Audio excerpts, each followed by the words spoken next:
Hey guys, what's up? It's Katie and I'm back with this quick little video. Now, one of the biggest questions that I get asked, and most frequent questions I get asked is Emma Frost good? Is she a good defender? Is she a better attacker? So I'm going to make this quick little video of all the things that I have found out about Emma while playing her. Now, mind you, I have her at rank 4 and have considered taking her to rank 5. So, the big question, is she a good defender? Honestly, no.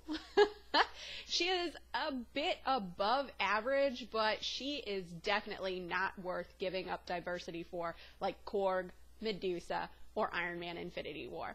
I think she maybe got a few kills last season, and I mean, we've tried her out on a bunch of different nodes.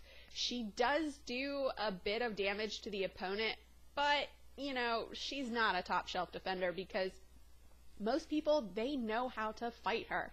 Also, her damage, it mainly comes from her specials. Now, that being said, her damage has to be ramped up, and in order to do that, you have to build prowess charges, and you can't get those on defense. So, when she was first introduced, everyone thought she was going to be a great defender, and they really didn't look at her offensively. But honestly, she has been a pretty good attacker. Now, she is great for certain scenarios, and she's got a good bit of utility. Of course, we all know that she is pretty much bleed, poison, and debuff immune, and she can do some good damage when in the right form. That is key. So, as I said earlier, most of her damage comes from her prowess charges, and in diamond form, she can only get 5, but in telepath form, she can get up to 10. Now, she starts the fight in diamond form, which means she is pretty much going to get rid of any debuffs on the node, and even suicide masteries. To gain prowess charges in diamond form, she has to parry, and in telepath form, she has to land critical hits. So, I mean, she does have a good bit of utility in both forms. She does reduce the opponent's critical damage while in diamond form, and her armor, block proficiency, and physical resistance go way up. In telepath form, though, she actually seemed to do a little bit more damage, but mostly those came from her special attacks. She can counteract evasion opponents also when she is in telepath form. Now, her specials. Her special 1, it does a power sting, much like Yellow Jackets, and her special 2 will put a concussion on the opponent, which reduces the ability accuracy by 50%. Her special 3 reduces the opponent's power gain from all sources by 75% for 8 seconds. And 8 seconds in this game is a long time.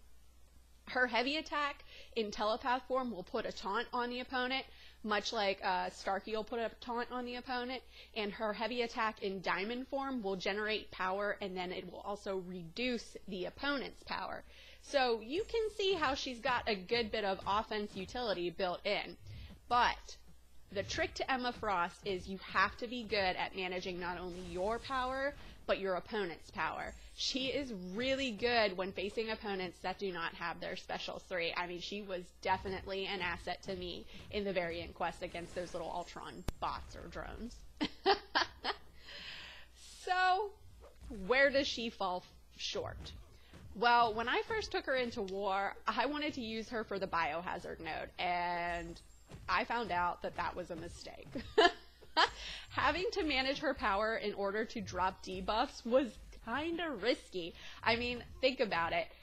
You would gain more power than your opponent, and that would put you in telepath form, so you would have to launch your special right away in order to get the debuff off you and put you back into diamond form. So, really, she's not good for the biohazard node, and she also wouldn't be good at fighting against opponents like Abomination with his poison or Morningstar and her bleeds.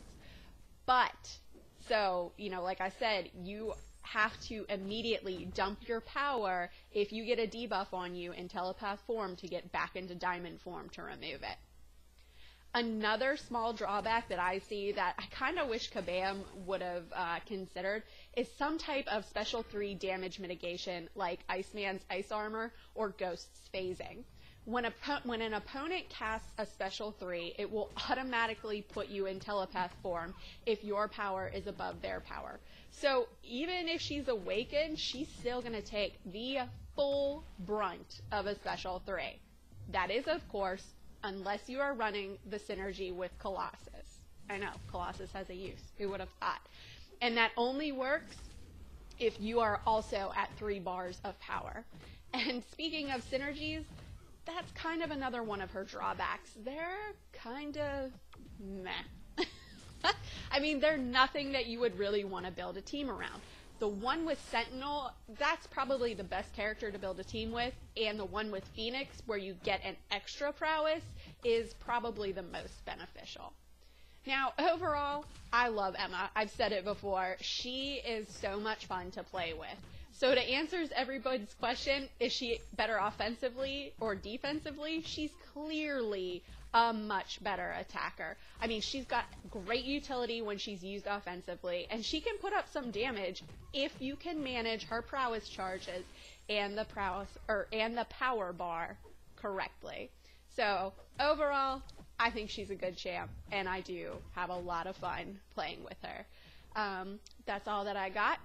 Let me know what you guys think or thought or think about Emma in the comments below. Please remember to like and subscribe, follow me on Instagram and Twitter, and hit me up in the Discord chat. Bye, guys!